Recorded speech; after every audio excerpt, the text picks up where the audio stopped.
I was 17, sitting in my car after another failed conversation with a girl I liked. And I literally said out loud to myself, "Dude, you're just not good enough." Maybe you've been there too. Maybe you're there right now. You know that feeling when you walk into a room and immediately start comparing yourself to everyone else? When you see other guys your age seemingly having it all figured out while you're still trying to understand why you feel like you're constantly falling short? Here's what nobody tells you about that voice in your head, the one that whispers, "You're not smart enough, not funny enough, not attractive enough." It's not actually telling you the truth about who you are. It's telling you about a system you never agreed to play in. I spent years thinking I was broken because I couldn't measure up to some invisible standard. Turns out I wasn't broken at all. I was just playing a game I didn't even know I was playing. If you've ever looked in the mirror and felt disappointed, if you've ever held back from trying something because you were convinced you'd fail anyway, if you've ever watched other people succeed and wondered what they have that you don't, this is for you. I'm about to show you exactly why you feel this way, and more importantly, how to break free from it. Not with some feel-good bullshit that doesn't work, but with the real reasons behind that voice and the exact steps to silence it. The crazy part? Once you understand what's really happening, you'll realize you've been enough this whole time. You just needed someone to show you how to see it. Let me tell you what really happened that night in my car. I wasn't actually not good enough for that girl. I was comparing myself to some Hollywood version of what I thought guys were supposed to be like. Here's the first truth. You're not competing with other people. You're competing with fictional characters. Every day you're bombarded with images of the perfect guy. Social media, movies, influencers, they're all showing you highlight reels and carefully crafted personas. Meanwhile, you're comparing their best moments to your everyday reality. I remember scrolling through Instagram, seeing guys my age with six-packs, perfect skin, and what looked like amazing lives. What I didn't see were their insecurities, their bad days, or the fact that half those photos were carefully angled and filtered. And here's the kicker. I was doing the same thing with my own life. I was taking my worst moments, my awkward conversations, my failures, and comparing them to everyone else's highlight reel. It's like comparing your behind-the-scenes footage to someone else's movie trailer. You know what changed everything? I started paying attention to the stories behind those perfect images. That guy with the six-pack. He told me later he spent 2 hours taking that photo and hadn't eaten all day. That popular guy everyone thinks is so confident. He admitted he throws up before parties because he's so anxious. Here's what you can do right now. For the next 3 days, pay attention to when that not good enough feeling hits you. Write it down. What triggered it? Was it seeing someone else's success, a comment someone made, a failure of your own? I did this exercise and discovered something shocking. 80% of my not good enough feelings came from comparing myself to people who didn't even exist in my real world. Instagram accounts, movie characters, stories I heard secondhand. But here's what really blew my mind. The other 20%, those were the moments when I was actually doing something right. But I was so focused on what was wrong that I missed it completely. The second truth, your brain is designed to notice what's missing, not what's there.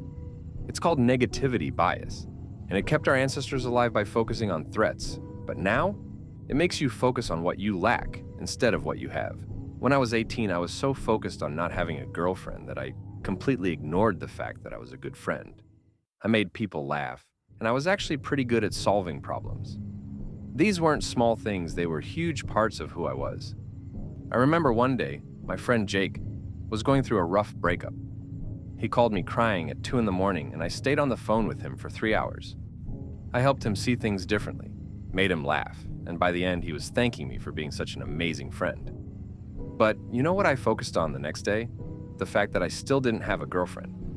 I completely dismissed this incredible ability I had to connect with people and help them through tough times. Why? Because it didn't fit the narrative of not good enough that I was so attached to. Try this tonight. Write down 3 things you're genuinely good at. Not world class, just good. Maybe you're good at listening to friends, maybe you're good at video games, maybe you're good at making your little sister laugh. And here's the important part. For each thing, write down a specific example. When did you do this? How did it help someone? What was the impact? Those qualities are real, they matter. And they're proof that you're already enough, you just haven't been keeping score correctly. But let's go deeper because there's something harder to face here. The real reason you feel not good enough isn't because you're actually lacking something. It's because you've been taught to seek validation from sources that will never give it to you. I learned this the hard way when I finally got the girlfriend I thought I wanted. You know what happened? The voice didn't go away. It just found new things to worry about. Am I good enough to keep her? What if she finds someone better? What if she realizes I'm not as cool as she thinks? That relationship lasted 6 months, and I spent the entire time anxious about losing her instead of enjoying being with her. When it ended, I thought it proved I wasn't good enough. But the truth was, I was so busy seeking her validation that I forgot to be myself. That's when I realized the brutal truth. You can't earn your way out of feeling not good enough by achieving more things. The system is rigged. Society benefits from you feeling inadequate because it makes you buy more stuff, try harder to fit in, and stay dependent on external validation. They need you to believe you're not enough, so you'll keep consuming their solutions. Think about it. Every advertisement you see is designed to make you feel like something is missing from your life. Buy this product and you'll be more attractive. Wear this brand and you'll be cooler. Use this app and you'll be more successful. But here's what they don't tell you. The feeling of not enough isn't something you can fix by adding more stuff to your life. It's something you fix by questioning why you feel that way in the first place. Here's what nobody wants to admit. Most of the guys who seem to have it all feel just as lost as you do. I've had conversations with guys who looked perfect from the outside, good grades, popular, athletic, and they were drowning in the same doubts you are. I remember talking to this guy, Marcus, in college. Everyone thought he had it made. He was on the football team, dated the most popular girls, seemed to have unlimited confidence. One night at a party, we ended up talking alone, and he broke down crying. He told me he felt like a fraud, like he was constantly performing to meet everyone's expectations. He said, "Dude, I wake up every morning terrified that people will find out I'm not actually as cool as they think I am." This guy who I had been comparing myself to, who I thought had everything I wanted, was dealing with the exact same shit I was. The difference isn't that they're actually better. The difference is they've learned to act despite the doubt. You think confidence means never feeling insecure. That's backwards. Real confidence is feeling insecure and doing it anyway. I still feel that voice sometimes. Last week I was nervous before posting a video. My brain started its usual routine. What if people think you're stupid? What if no one cares? What if they see right through you? The difference is now I recognize it for what it is. My brain trying to keep me safe by keeping me small. So I took a deep breath, acknowledged the fear, and posted it anyway. Not because I wasn't scared, but because I knew the fear was just my brain doing its job of trying to protect me from potential rejection. Here's the uncomfortable truth you need to face. You're waiting for permission to feel good about yourself. Permission from other people, from achievements, from some future version of yourself who finally makes it. But that permission isn't coming, because the only person who can give it to you is you. I used to think that once I achieved certain things, the voice would go away. Once I got the girl, once I got good grades, once I got in shape, once I made money, then I'd finally feel good enough. But every time I reached one of those goals, the voice just moved the goalposts. Okay, you got the girl, but can you keep her? Okay, you got good grades, but are they good enough for the college you really want? Until you realize that external validation is like a drug, it feels good temporarily, but you always need more. You'll stay trapped in this cycle. The guys who seem confident, they stopped waiting for the world to tell them they were enough. They decided for themselves. And here's the thing about that decision. You don't make it once and you're done. You make it over and over again every single day. Some days it's easier than others. Some days the voice is louder and more convincing. But each time you choose to act despite the doubt, each time you choose to see your worth instead of your flaws, you get a little bit stronger. It's like building a muscle. The first time you go to the gym, everything feels impossible. But if you keep showing up, keep doing the work, eventually you get stronger. Your confidence works the same way. All right, here's where we get real about what you're actually going to do with all this. Tomorrow morning, I want you to try something that's going to feel weird at first. Look yourself in the mirror and say, I'm good enough as I am right now. Not, I will be good enough when, just, I am good enough. Your brain is going to fight this. It's going to give you a list of all the ways you're not. That's normal. Say it anyway. Because here's what I discovered. You don't become confident and then feel good about yourself. You practice feeling good about yourself and then become confident. Think of it like learning to ride a bike. You don't wait until you're good at balancing to get on the bike. You get on the bike, wobble around, fall down a few times, and eventually learn to balance. Confidence works the same way. You don't wait until you feel worthy to act worthy. You act worthy, feel uncomfortable about it, question whether you deserve it, and eventually realize you've been worthy all along. I challenge you to go one full week without comparing yourself to anyone else. When you catch yourself doing it, and you will, just notice it and redirect. Instead of thinking, I wish I was like him, think, good for him. Now, what's one thing I can improve about my own situation? This is harder than it sounds because comparison has become a habit. You probably do it without even realizing. But every time you catch yourself and redirect, you're rewiring your brain to focus on your own growth instead of everyone else's highlight reel. Stop consuming content that makes you feel worse about yourself. Unfollow accounts that trigger your insecurities. Stop watching videos of people living lives that make you feel inadequate. I know this sounds extreme, but think about it.